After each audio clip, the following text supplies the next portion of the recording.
유선암 유튜브에 오신 걸 환영합니다. 미국이 진짜 아주 독특한 실험을 하나 하고 있다라고 일단 하나 얘기를 해볼게요. 자, 은행에 있는 여러분들의 돈들로 정부가 여태까지 빚을 져주면서 여러분들의 돈을 보장해줬었는데 이게 아니라 미국에 있는 은행들에 있는 여러분들의 돈들로 정부가 만든 빚을, 자, 어마어마한 양의 빚을 미국이 지고 있는데 이걸 해결하려고 한다면 여러분들 믿겠습니까? 이게 진짜로 일어나고 있는 일이고 주말 동안 일어난 일입니다. 자, 이게 어떤 일인지 하나씩 짚고 넘어가 보도록 하겠습니다. 자, 일단 최근 들어서 아예 대놓고 트럼프 정부에서 미국 국채 가격이 급락하면서 관세 유예를 해줄 정도로 시장과 정부의 비상이 걸렸었죠. 이때 등장한 인물이 있습니다. 바로 재무장관 스콧 베센트. 자, 이 스콧 베센트가 분명히 트럼프 시대 이전에는 은행의 규제를 늘릴 필요가 있습니다. 실리콘밸리 뱅크 사태를 봤을 때 은행이 너무 방만하게 투자하는 것 같습니다 하면서 파월 연준 의장을 통해 가지고 은행의 규제를 아주 타이트하게 잡겠다라고 얘기를 했었는데 주말 동안 갑자기 폭스 비즈니스 TV에 나와서 뜬금없이 갑작스럽게 요거에 반대되는 이야기가 나왔습니다. 폭스 비즈니스 TV에서 은행의 규제를 풀어야 한다라고 스콧 베센트가 선언을 했는데요. 아니 국채가 떨어지는데 왜 갑자기 은행 규제를 푼다라는 걸까요? SVB 실리콘밸리 뱅크 사태 때는 그렇게까지 은행들이 방만하다더니 무슨 문제가 있는 걸까요? 자, 일단 이걸 쉽게 말해본다면 국채 시장은 지금 굉장히 위험한 줄타기를 하고 있습니다. 근데 이 줄이 흔들리고 있으니까 정부가 은행들한테 와서 야, 은행들아 와서 좀 이 줄 좀 안전하게 잡아줘라고 SOS를 치는 사태가 이번 베센트 재무장관이 은행 규제를 풀어주겠다라고 하는 것과 똑같은 이야기라고 들으시면 좋을 것 같아요.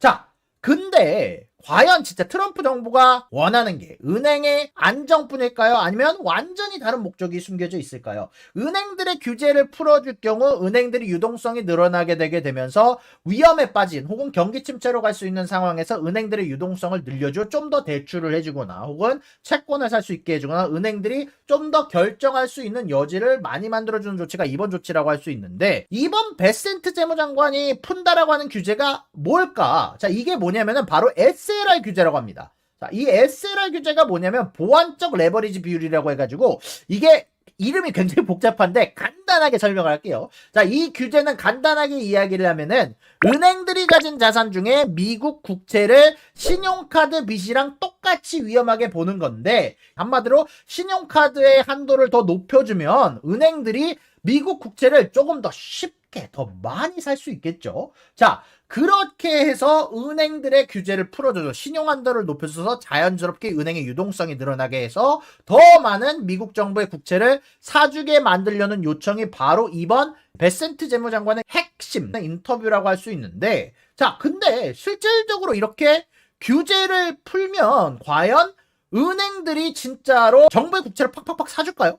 요거 좀 중요한 얘기인데 실제로 여기에 대해서 지난 금요일 JP모건의 제이미 다이먼 CEO가 이렇게 얘기를 했습니다. 뭐라고 얘기했냐면 은행들이 규제를 풀어줘도 미국 국채를 더 사지는 않을 거다. JP모건은 사지 않을 것이다. 라고 얘기를 했단 말이에요. 이게 참고로 진짜로 저번 주 금요일날 제이미 다이먼 CEO가 나와서 JP모건 어닝에서 이야기를 했던 부분입니다. 뭐야 미국 국채 안전자산이라며. 안전한 거면 여러분들이 더 많이 사게 해주면 더 많이 사줘야지 라고 할 수 있는데 가장 커다란 은행의 수장, JP모건의 수장인 제이미 다이먼이 아니 안 산대! 라고 얘기를 한 거예요. 야, 그럼 이게 뭐야? 그러면은 정부 혼자만의 착각인가? 야, 그렇다면 왜 정부가 국채를 살 거라고 믿고 있는데 왜 은행들이 시큰둥하냐? 왜 그 이유가 뭐냐? 가장 중요한 이슈가 생겼기 때문이죠. 안전자산인가에 대한 의문이 나오고 있단 말이에요. 2023년에 있던 사태를 한번 기록을 해봅시다. 자, 2023년 기억하시는 분들 계실 거예요. 그 당시 기준으로 금리가 갑작스럽게 오르면서 미국 국채가 가격이 폭락을 했습니다. 그때 미국의 실리콘밸리 은행이 폭락을 했고 SVB가 거의 망했죠. 바로 국채로 인해서 어마어마한 손실로 망해버린 겁니다. 걔네들이 가지고 있는 국채들이 가격이 너무나도 떨어지게 되면서 걔네들이 빚지고 있는 빚보다도 자신들의 장부 가치가 떨어지게 되게 되면서 아예 리퀴데이션, 유동화가 일어나 버린 거예요. 정부가 아무리 규제를 풀어도 사실 은행들은 그때의 공포를 잊을 수는 없습니다. 이미 예전에 일어났던 일이고 실질적으로 지금 미국의 채권 시장의 신용도가 하락하고 있는 과정에서, 물론 이게 진짜로 신용평가사가 아직 미국의 신용도를 낮추지는 않았지만 이미 경고를 내놓은 상황이죠. 한마디로 이런 상황에서 정부가 아무리 니네 채권 더 사게 해줄게라고 규제를 풀어줘도, 유동성을 늘려줘도 은행들은 그때의 공포를 잊지 못한다라는 거예요. 은행들이 미국 정부의 SOS를 받아들이기보다는 자기 몸살이기에 급급한 상황이 바로 지금 이면의 이야기입니다. 어떻게 생각을 해본다면 SLR 규제 완화해줄게라고 했을 때 채권 금리가 급락을 했어야 되는데 지금 그런 사태가 아무도 일어날 거라고 생각을 하지 않죠. 바로 이 이유 때문인 거예요. 자, 그렇다면 트럼프 정부가 왜 이런 무리수가 두는 건가? 바로 국채 시장이 사실 그만큼 흔들리고 있기 때문입니다. 사실 그렇기 때문에 트럼프가 관세를 유예를 해줬고, 트럼프가 파월 연준 의장을 압박을 해서 지금 채권 금리를 낮춰서 미국 채권이 훨씬 더 맛있어 보이게 만들려고 하고, 연준이 금리를 낮춰서 최대한 미국 정부가 지는 빚들에 대한 이자율을 낮추기 위한 상황인 거죠. 한마디로 인플레이션 사태에 신경 쓰기보다 미국 정부가 가지고 있는 적자를 해결하기 위해서 이 미국 정부가 이 국채 시장이 흔들릴마다 외국의 의지를 하고 있는데 그 외국에 대한 의지를 끊어버리고, 지금 어떻게 보면 여러분들 왜 트럼프가 중국하고 관세 전쟁을 할 때 밀렸어요? 트럼프가 왜 관세에서 발을 뒤로 뺐지? 두 번째, 트럼프의 그럼 약점은 뭐지? 바로 미국의 국채잖아. 미국의 국채가 어쨌건 여태까지 지금 외국 국가들에게 강하게 나가지 못하는 요인이라고 많은 국가들이 알아차렸고, 그러다 보니까 이 국채 시장이 흔들릴 수 있다라는 걸 알아챘기 때문에 바로 이 국채 시장이 흔들린 걸 막기 위해서 외국이 아니라 미국 은행들로 이 부담을 떠넘기고 싶다라는 게 트럼프의 정확한 목적이다라고 생각을 해요. 쉽게 말해서 트럼프 정부의 숨겨진 목적은 바로 은행들을 안정화시켜주는 게 아니라 미국 금리를 내려가지고 주식시장을 살려주고 싶은 것보다는 바로 국채 가격을 방어를 해서 좀 더 관세 관련해서 조금 더 대담하게, 조금 더 강력하게 외국에게 딜을 할 수 있게, 중국에게 조금 더 커다란 압박을 가할 수 있게 이 정부 부채를 은행에 떠넘기는 것이라고 얘기를 할 수 있는 것 같아요. 결론이 분명하죠. 이제 정부는 규제를 풀어 은행을 튼튼한 국채 구매자라고 만들겠다라고 베스트 장관이 인터냈지만 은행은 이거를 원하지 않는 상황이고, 이 싸움에서 결국 진짜 위험한 거는 정부가 아니라, 사실 어떻게 보면 정부는 무제한 돈을 가지고 있고, 특히 미국의 정부는 연준을 통한 무제한 돈을 가지고 있는데, 그런 상황에서 은행들한테 이 빚을 떠넘기려고 한다라는 건 결국 이 은행한테 이 위험을 니네들이 감수해줘라고 합니다. 자, 그렇다면 은행이 그렇다고 위험을 책임질까요? 결국 진짜 위험한 건 지금 정부가 채권 가격이 떨어져서 위험한 상황이 아니라 이 은행이 떠맡게 될 가능성이 높아졌고, 그 은행에 우리가 예금한 돈으로 결국 저 채권을 사는 거기 때문에 앞으로 미국의 돈을 저장해놓은 미국인들의 돈을 담보로 이 채권 가격의 하락을 막아보겠다, 그러고 나서 관세에 대해서 조금 더 대담하게 딜을 해보겠다라고 하는 정책이 바로 이번 SLR 규제 뒤에 있는 이야기다라고 여러분들한테 한번 얘기를 할 수 있는 것 같아요. 자, 그러면은 요 뒷이야기를 조금 더 해보도록 하겠습니다. 근데 만약에 이 상황이 규제 완화가 실패하게 되게 된다면, 은행 규제 완화를 통해서 미국 정부가 가지고 있는 채권 관련된 리스크를 은행에게 떠넘기려고 한다라고 얘기를 했고, 그 은행에 들어가 있는 우리 예금이 위험한 거다라고 얘기를 했는데, 만약에 시나리오를 한번 좀 더 얘기를 해봅시다. 우리가 생각해봐야 될 건 미래에 대한 부분이잖아요.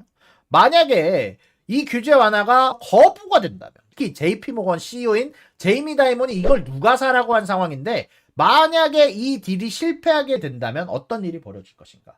야, 은행들한테 지금 이렇게 사라고 협박을 하고 있는데, SLR 규제 완화 사태는 미국 은행들한테 미국 채권을 사라, 칼 들고 협박하는 거란 말이에요. 근데 만약에 은행들이 여기에다가 단체 반란을 통해서 사지 않으면 어떻게 되느냐? 자, 일단 첫 번째로 미국이 규제 완화에서 일어날 수 있는 첫 번째 실패의 충격은, 야, 어떻게 이렇게 안전자산이라고 평가받는 미국 채권을 대놓고 사라고 싸게 판다라고 했는데 안 사주냐? 만약에 시장에서 이걸 느껴버리게 된다면, 이 뉴스가 난다게 된다면 결국 미국 채권 시장의 신뢰의 붕괴로 이어질 수가 있죠. 정부가 내놓은 정책이 통하지 않고 미국의 채권이 예전처럼 안전자산으로 평가받지 않는다라는 이야기가 나오고, 특히 미국 정부의 힘이 약해졌다는 걸 그대로 보여줄 수 있는 이야기가 나올 수 있거든요.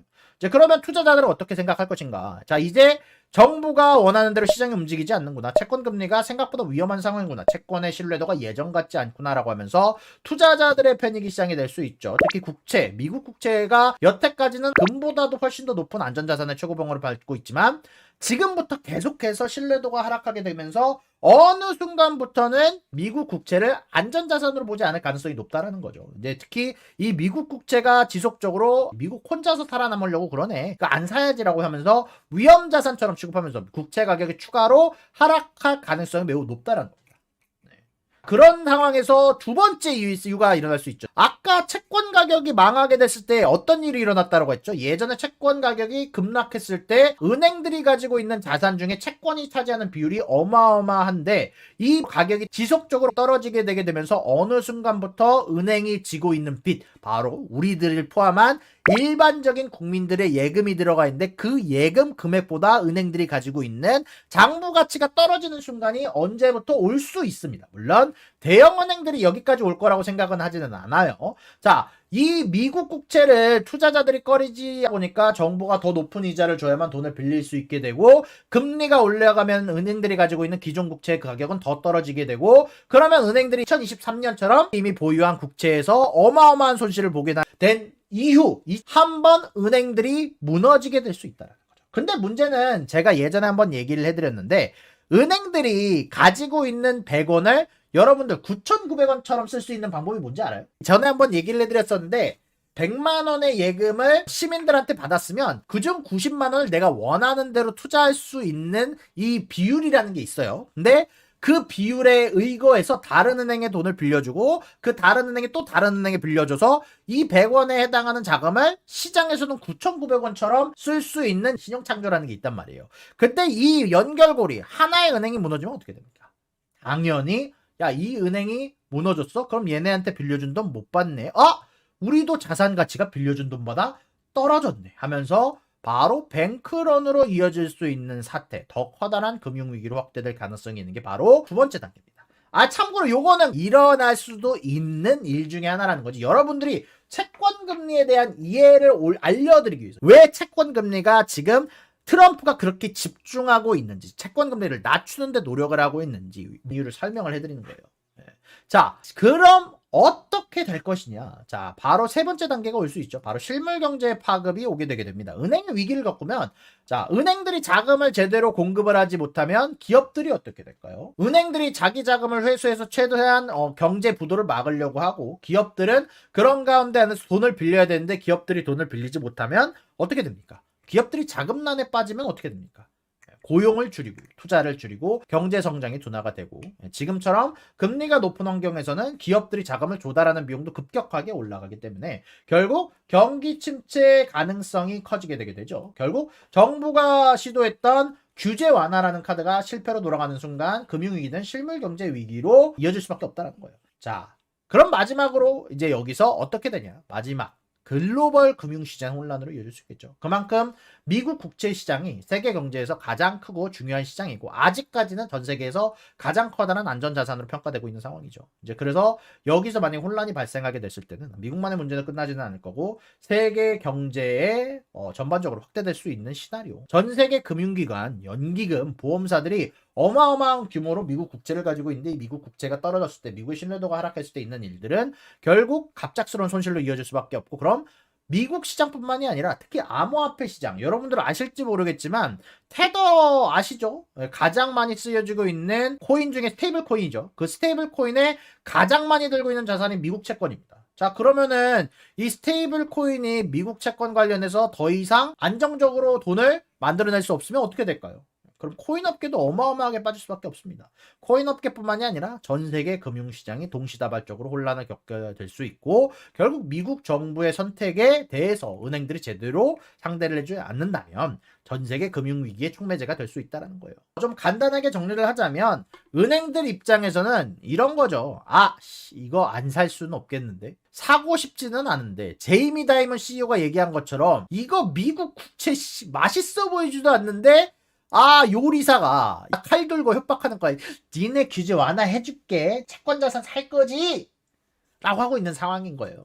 그러면 당연히 미국 은행들이 울며 겨자 먹기로 사야 되는 상황이고 결론은 똑같습니다. 결국 미국 은행은 살 수밖에 없을 거고 미국 채권에 대해서 살 수밖에 없을 거고 그렇게 됐을 때 결국 위험을 떠안는 건 미국 정부가 아닌 아마 우리들의 예금 금액이 될 가능성이 높아진다. 아마 이렇게까지 얘기를 할 수 있지 않을까. 이렇게 한번 이번에 일어난 일에 대해서 조금 더 극화시킨 시나리오로 왜 미국 정부가 이렇게 미국 채권을 은행들에게 팔려고 하는지 미국 은행들에게 팔려고 하는지 얘기를 해드린 거예요. 왜 은행들에게 그렇게 미국 채권을 사라고 협박하는지에 대해서 그리고 거기에 대해서 떠넘김을 받을 위험 대상이 누군지 한번 디테일하게 한번 얘기를 다뤄봤습니다. 왜냐면 이게 저번 주 목요일 날 여러분들하고 한번 얘기를 했을 때 금요일 날이었나? 여러분들하고 얘기를 했을 때 여러분들이 채권 금리에 대한 심각성을 잘 모르시더라고. 그래서 한번 아예 좀 왜 이게 중요한지 극화시킨 시나리오로 주말에 있었던 일을 기반으로 한번 설명을 해드렸습니다. 구독과 좋아요는 사랑입니다, 여러분. 유사남의 구독과 좋아요를 눌러주세요. 그리고 여기 있는 비디오도 여러분들을 위해 준비한 거니까 여러분들이 항상 살펴봐 주시면 감사하겠습니다.